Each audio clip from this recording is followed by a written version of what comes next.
on, guys? So listen, first off, please forgive I want to apologize for any road noise or car noise or any noise that you may hear during this video. We're actually in a rental car heading back home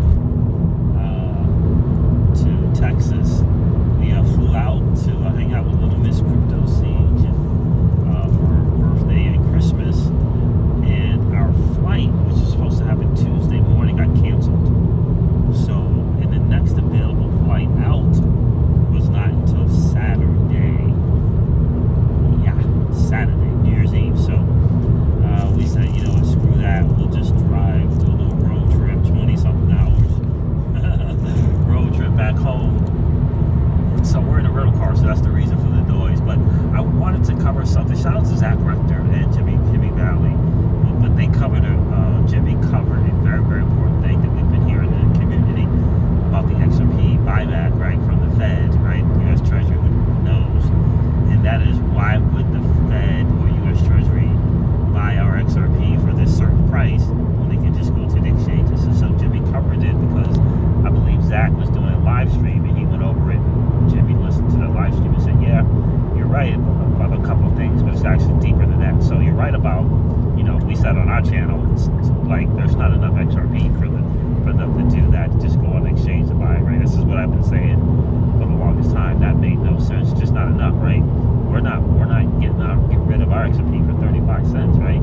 So the other thing is because of market manipulation. But Jimmy said there's actually a bigger, more important thing, and that is something, he said it, I'm paraphrasing here, he said it would be fraudulent for the United States Treasury or the Fed to go and buy XRP on the exchange for 35 cents and then to turn around and later sell it at a higher price. It would be something called fraud on the inducement. So without them publicly disclosing what they're doing, so they would have to publicly disclose that they're buying it off the exchange and then they tend to resell it at a higher price.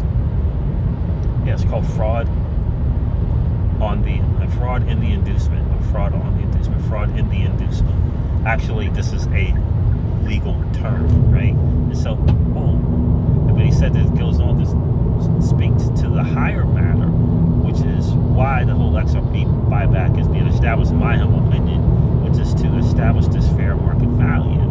And so, you can't turn around and resell it without, number one, publicly disclosing that you were going to do it, but both parties, in order for a fair market value agreement to be had, if you will, all the material facts have to be known.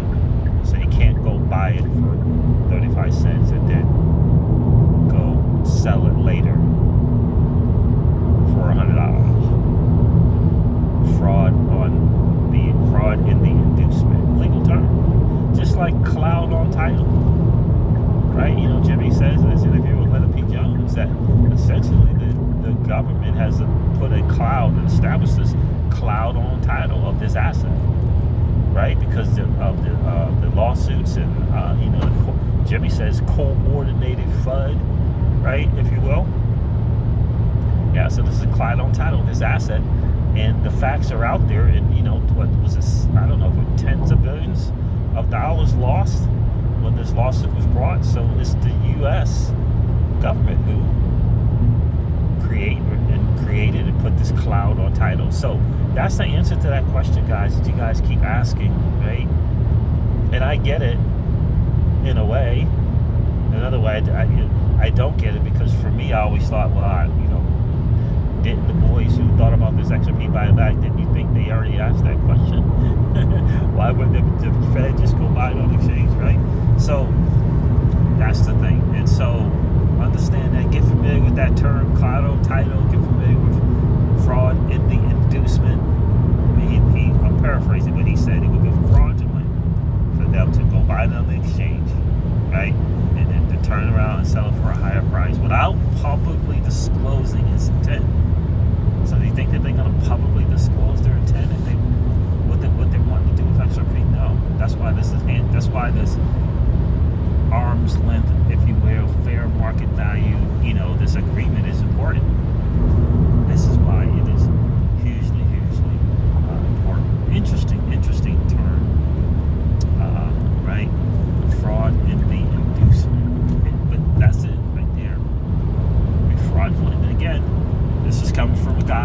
has 20 plus years in corporate securities law and mergers and acquisitions.